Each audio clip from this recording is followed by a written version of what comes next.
Nick, help me out with the name here. Jussie Smollett. The kid from Empire. Jussie Smollett. I'm going to go with that, but I'm not positive I'm right. I don't like getting names wrong. Do you know I do it a lot? And Jussie, it's spelled weird. Jusse, but it's pronounced like Jussie or something. At any rate. This kid, he's an actor on Empire. Which is a television show. Back this case up. I almost did a piece on this the day that it came out, and the only thing that stopped me is I realized if I do a piece on this, that is the same way as turning in my resignation to any company I work for. It is too hot. It is too sensitive. And to say that story simply did not happen at that time would not have been a wise move, and I didn't do it. But now enough time has passed, and it seems as though it's a fair game to talk about. Okay, this guy gets beat up at 2 a.m. in Chicago.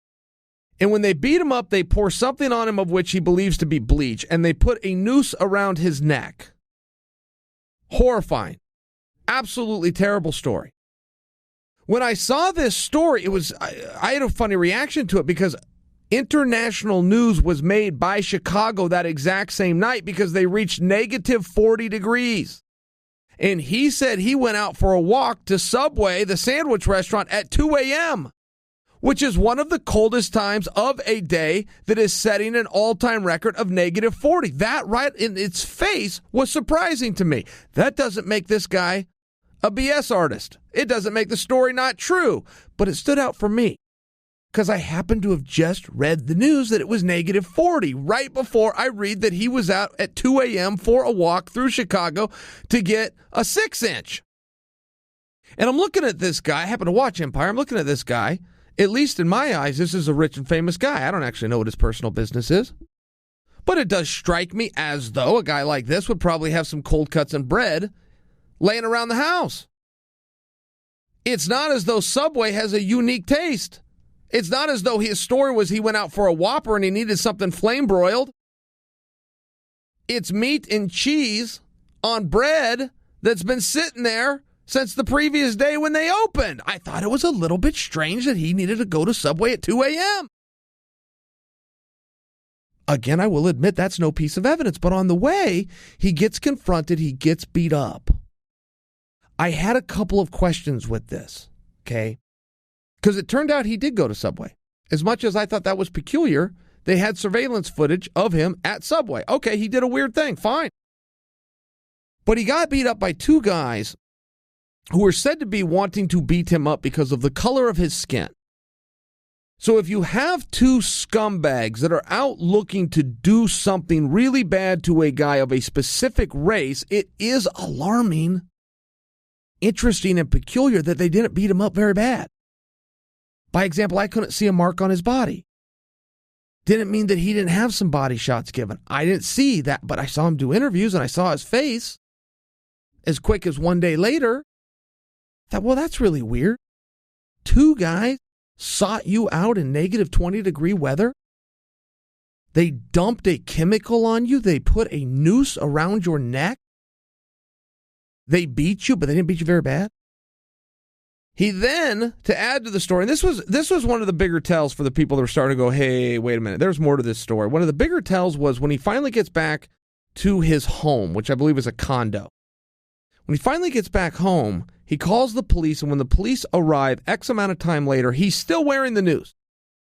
In fact, the police had commented on it in their report as though he was wearing it as a necktie, that it was not like this long noose that you would throw around the tree or something like that. It was just nice and short, and they left him with either which you could interpret as a threat or, in this case, a souvenir and a piece of evidence. But either way, this is the story, and he had never taken it off. So I'm sitting at home looking at this and going, man, this is a lot to take in. Strange things happen all the time. Crime as a whole is a very strange thing, but you're asking us to believe a lot of things right now. But I do quickly think to myself, there's a piece of good news here. And the good news is that Chicago is the most crime-ridden city in America, And the way that the local police department has chose to cut back on that crime is they put cameras absolutely everywhere, and I'm talking about everywhere.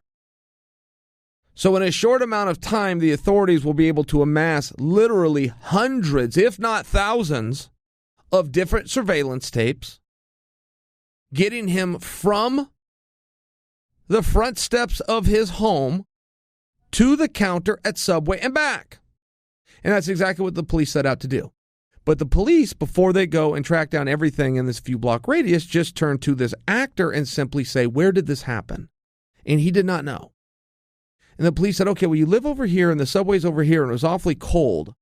So we're going to go ahead and make the assumption that you've done this walk many times. And he said, yes, that's true. They said, okay, then let us just ask you the same question one more time. Where were you? If you know the walk and you were unencumbered and there was no one on the street and you weren't distracted, who were you with? Or just simply, where were you? He didn't know. Not, I didn't know I had a concussion. Not, I didn't know the anxiety. I don't want to relive that moment. Simply, I don't know. I wasn't paying attention. I don't know where I was. Well, okay, that red flag for the police, because if you back up to the previous part of the story. Nick, is this your first time hearing the story? Okay. Then I should arm you with something that happened previous, which was on the set of Empire.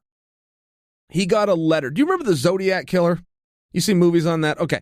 One of the goofy things that Zodiac Killer would do is he would always send letters, whether it was taunting the police or taunting the families of the victims. But he was very cognizant about handwriting and forensic computer technology. So what this knucklehead would do is he would take the time to get like 12 different newspapers and magazines. In each word that he wanted to use in the letter, he would cut out from a different publication and then like super glue it onto the letter. So if it was like, hey, Nick, how's your day? He'd get a letter that said, hey, and then he'd cut out the Nick and then cut out the how. Okay, you understand. All right. So about 2 weeks prior to this incident happening, a letter like that shows up to the set of Empire. And it was very specific to him. And it was very specific to two parts of his life, race being one, and the way he identifies sexually being the other. But it's a threat, make no mistake, and it was a threat that was taken serious. And NBC, who produces Empire, hired to great expense a large level of security because they were so concerned about this letter.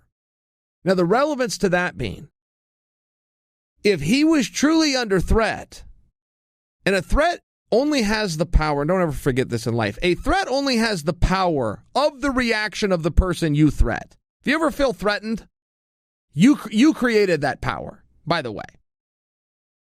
But he gave every sign to believe that he did take it serious and that he was feeling threatened.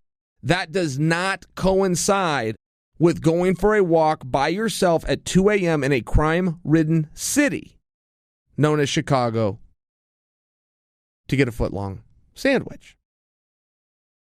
The point I'm getting at is once he was attacked, he then tried to paint the illusion of, yes, they foreshadowed this, while painting the illusion that this was a random act of violence.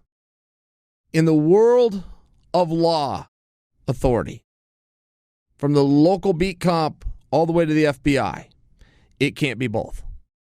It cannot be a random act of violence and a premeditated attack at the same time. So whenever you have somebody telling you that story and telling you it was both, which it cannot be, they're mutually exclusive, the eyes of the authority quickly open up and they go, okay, it's the third option and the only other option, which is this story's manufactured. This story's manufactured. So the police were pretty hip to this pretty quick. I was very hip to this very quick. But I was much like the police in that I was not foolish enough to come out and speak about this. So the next piece of the puzzle was this actor's manager decides to weigh in and say, oh, yeah, I was there and I can corroborate everything being said. I was on the phone with him. And when the phone dropped, the phone was still hot and I heard everything that these guys said. And they were beating him and it was a racist attack. And here's the following words that they said, which matched up exactly with what the actor had told the police. So the police go, okay, that's great. That's really great because we can't find the location. In fact, we have hundreds of videos we've gone through and we can't see him being attacked in any of them. We've also asked your client to give us his cell phone, because if he'll give us his cell phone, we can triangulate this much more effectively. But he's refused to give us our cell phone. But now that you say you were on the call, we can just borrow your cell phone.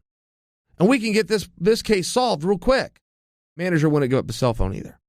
So here's where you start to see the story begin to unravel. Now, through hundreds and possibly up to 1,000 different surveillance tapes, they found two guys that also happened to be roaming the street at that same time, those same streets. The problem is these guys just did not fit the profile.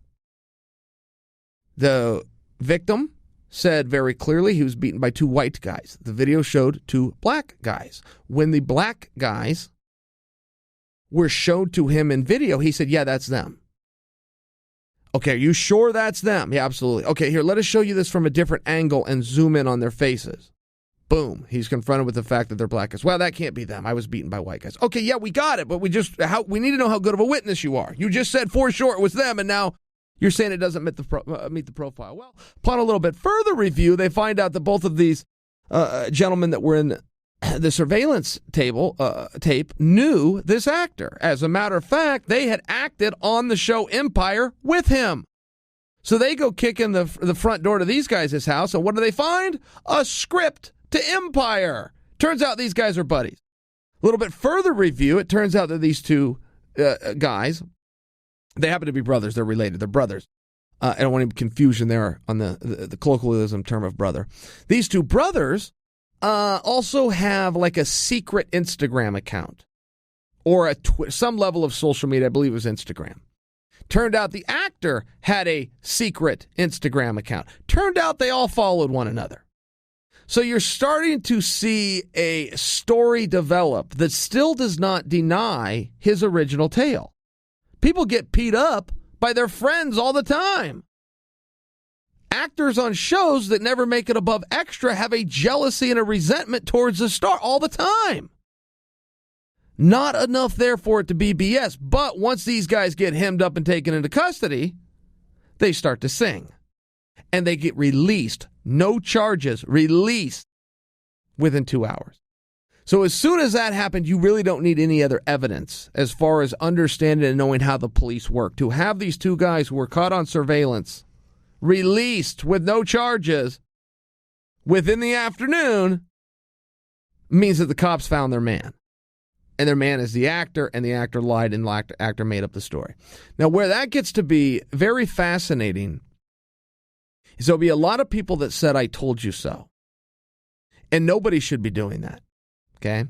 I, right now, am not doing an I told you so moment. As a matter of fact, I'm putting the brakes on anybody that wants to do an I told you so moment, because we have something in this country called innocent until proven guilty. And if you haven't seen the importance of that and of that theory, then you did not just follow the story. Because as recently as a week ago, he was the victim. And these two other guys got their front door kicked in and put in handcuffs because they were the culprits.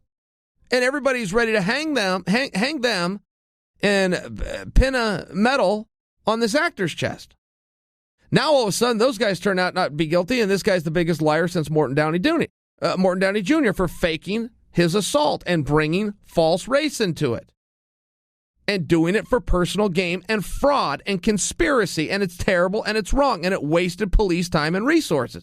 But he's not guilty of anything yet. There is no I told you so yet. There is just a story that is very odd. But many stories are very odd. Being odd or peculiar or abnormal is not evidence that something did not happen. And there seems to be an important lesson here that people are failing to observe, because this story made it to the highest levels. By example, the president weighed in on it. By example, two people who are running against the president to become president weighed in on it. Knee-jerk reaction. They jumped to conclusion. They hung their hat on the side, you should always believe the victim. Well, hold on. If you always believe the victim, which seems like a really warm-hearted and nice thing to say, you're now also turning your back on the accused. So before you come in here like you're Mr. Good-hearted, there's two sides to the coin. And if you have a victim, then you have aggressors. So it's important to find out, first off, do we have a victim? Because if we don't, then we don't have aggressors. And we don't want to ruin their life either. And the lesson in this, very clear, is you take a deep breath. You take a deep breath and you wait for things to play out. I see that within our sport, Nick, but I see that in life in general, where people are ready to be the judge, jury, and the executioner, and they're made to look foolish within a 24-hour news cycle. Within a 24-hour news cycle, they are made to look foolish, but if they were the judge, jury, and or executioner, you can't take that back. If you go out and you bury somebody, including verbally, without having the facts, you cannot take that back. You just shamed them. If you wrote articles on them and you posted it to something on the internet, and within 24 hours you find out that you were wrong and you were duped. I've never seen a reporter come out and try to make it right. I've seen reporters pretend to make it right. Oh, we have a correction here. Last night we said, and the correct words would have been, and then they move on. And that seems to work.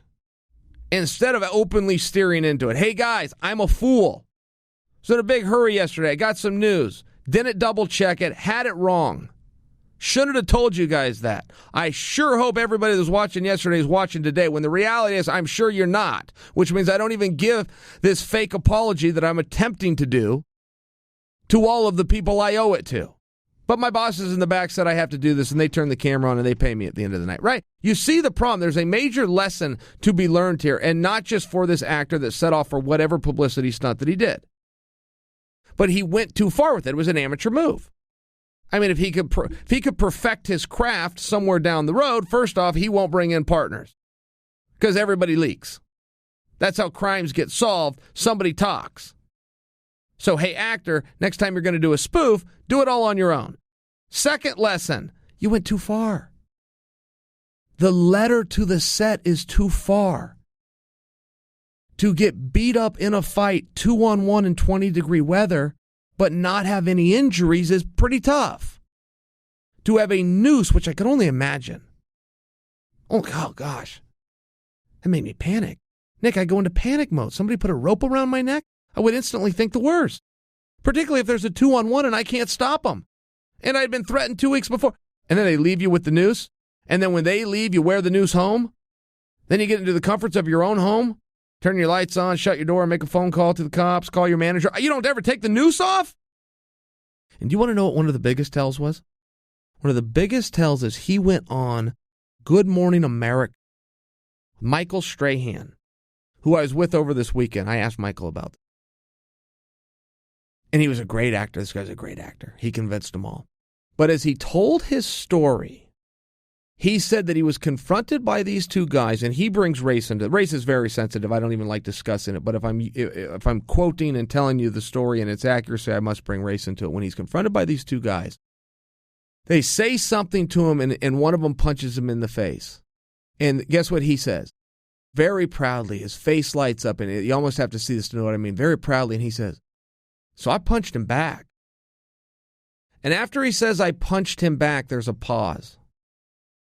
It turned into a question. His big bravado moment of I stood up for myself instead of cowering into a little ball, which would have been a very normal thing to do, by the way. Getting bleach dumped on me, getting a noose put around me, I'm completely terrified, hoping that my manager who's on the phone listening to this will hang up and call 911 immediately, which oddly the manager never did. He says instead, I punched him back. But he pauses afterwards, waiting for the audience's reaction. The audience in this case is Michael Strahan. Strahan doesn't form a word. So after this beat, he then goes into, but the other guy was kicking me in the back, and we started tussling over by the stairs. He was using words like this, tussle, and he punched me, and I punched him. I was just gathering the bravado. And I am well aware in these stories, even when somebody is the victim, I am aware that they will add pieces to the story. to make them look more macho, right? They're fishing trip stories. They're old war stories. Fish was 6 inches big, but you didn't catch it. But when you retold the story, it was 9. I get it. The guy was still telling the truth, but he added a little. This didn't make him a liar to me. I just knew as a fighter, as a guy in combat, that no, you did not punch him back. You most certainly did not, particularly when you were armed with, in your own mind, for the last 2 weeks and heightened security, a threat that this very thing was going to happen. Yet you went out alone without a weapon, without a dog, without anybody, and walked the streets of the most dangerous city in America.